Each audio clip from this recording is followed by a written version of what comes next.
পৃথিবীতে যেহেতু আপনার জন্ম হয়েছে, তাই বাঁচতে হলেও আপনাকেই বাঁচতে হবে। কেউ আপনাকে বাঁচতে সাহায্য করবে না, তাই নিজের চিন্তা সবসময় নিজেই করুন। হ্যালো এভরিওয়ান, আসসালামু আলাইকুম। কেমন আছেন সবাই? আশা করি সবাই খুব ভালো আছেন। আলহামদুলিল্লাহ, আমিও অনেক ভালো আছি। জন্ম নিয়েই যখন এই পৃথিবীতে এসেছেন, তখন বাঁচতেও আপনাকেই হবে। আর আপনার বাঁচার জন্য কেউ কিন্তু সাহায্য করবে না। এই কাজটা সম্পূর্ণ আপনারই দায়িত্ব। আপনাকেই বেঁচে থাকতে হবে। আর সাহায্য সহযোগিতা কারোর কাছ থেকে কিন্তু আশা করাও যাবে না। কেউ কিন্তু কখনো বাঁচতে সাহায্য করে না। কিন্তু আপনি একবার বলেন যে আপনি ভালো নাই, আপনি মারা যাবেন, তো তখন দেখবেন আপনাকে আশেপাশে কত লোক সাহায্য করে।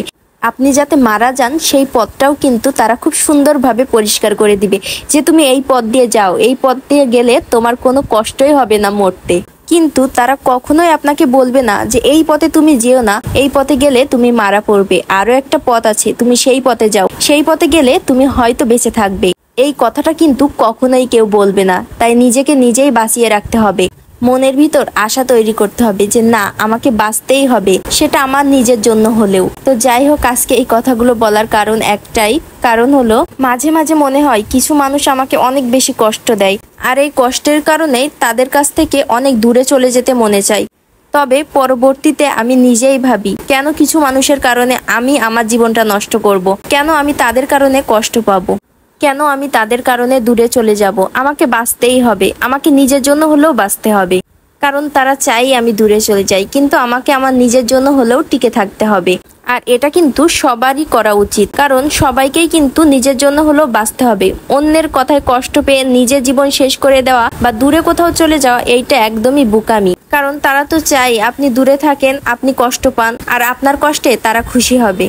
তো যাই হোক, এখানে দুপুরে রান্না বান্না করলাম। তো আজকে দুপুরে রান্না করেছিলাম খাসির মাংস, শুধু খাসির মাংসই রান্না করেছি। আর আগের দিনের তরকারি কিছুটা ছিল, যে কারণে বাড়তি করে আর কোনো তরকারি রান্না করা হয়নি। তো যাই হোক, দুপুরবেলা রান্না বান্না শেষ করে জেবাকে খাবার খাইয়ে দিয়েছি। এর ভিতরে আমরাও কিন্তু খাবার খেয়ে নিয়েছি। আর এখন জেবার সাথে একটু খেলাধুলা করছিলাম। জেবা আমাকে বলছিল, আম্মু আমাকে একটু ভিডিও করে দাও। তো ভিডিও করার কথা বললে একদমই তো এক জায়গায় থাকে না, কোনো রকম কিছু করেও না। বলবে আমি এদিকে যাব ওদিকে যাব, তুমি জাস্ট আমাকে একটু ভিডিও করে দিবা। মানে ও বলতে চাই যে আমাকে ভিডিও করো, কিন্তু ও ক্যামেরার সামনে আসবে না। তো ক্যামেরার সামনে যদি না আসে, তাহলে আমি কাকে ভিডিও করব বলুন তো?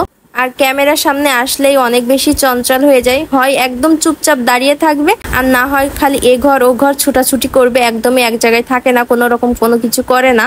বাচ্চাটা আমার অনেক বেশি চঞ্চল। ওর সাথে সারাদিন দুষ্টুমি করতে, ওকে বকাবকি করতে করতেই কিন্তু আমার দিনটা শেষ হয়ে যায়। তারপরও আমার হাজবেন্ড আমাকে বলে, বাসায় থেকে করোটা কি?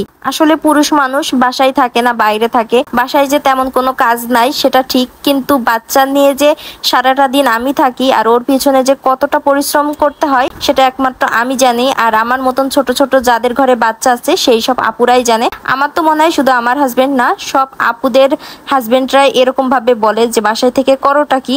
সংসারের কাজ করতে যতটা না টাইম লাগে, তার থেকে বেশি টাইম লাগে বাচ্চাদের পিছনে, কারণ ওদের পিছনে অনেক বেশি টাইম দিতে হয়।